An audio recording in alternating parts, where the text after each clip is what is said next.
और आसियान बैठक के जरिए भारत ने अपने पड़ोसी देशों को भारत में निवेश के लिए आमंत्रित किया है। चीन के साथ व्यापार को बढ़ाने पर सहमति जताई है, लेकिन इन सब के बीच जापान जैसे देश निवेश से पहले भारत से राजनीतिक स्थिरता और सुरक्षा का माहौल चाहते हैं।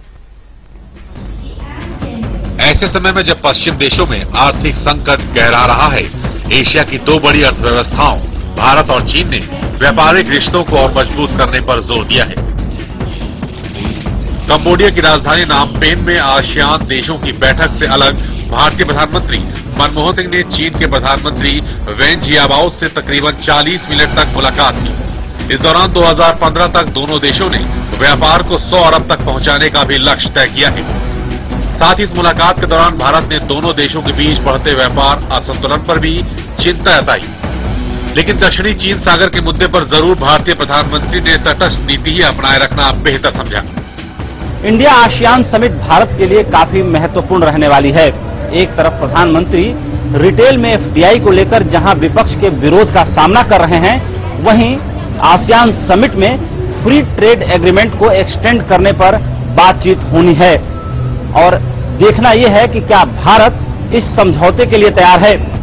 दरअसल न सिर्फ भारत चीन बल्कि एशियाई देशों को भी ये समझ में आ गया है कि वर्तमान आर्थिक हालात में पश्चिम देशों में उनके माल के खरीदार पहले जैसे नहीं रह गए हैं और अपनी अर्थव्यवस्था को मजबूती देने के लिए अब खुद ही मिलकर कोशिशें करनी होंगी। इसलिए एशियाई देशों को खुद ही आसियान जैसे बड़े मंच के जरिए बाजार तलाशना होगा, जहां पर न निवेश पर पहरा हो और न ही कोई सरकार गैर वाजिब टैरिफ लगाए।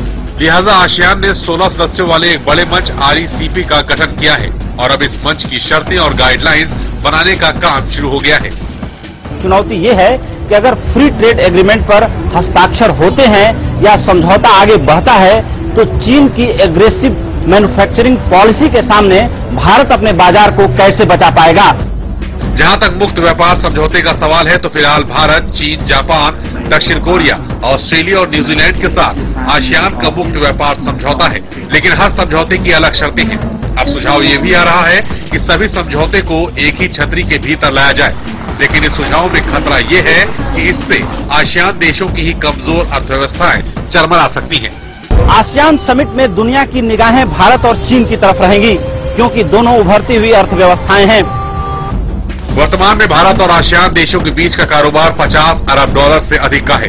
भारत इसे और आगे ले जाना चाहता है, लेकिन उसके सामने कई चुनौतियां भी हैं।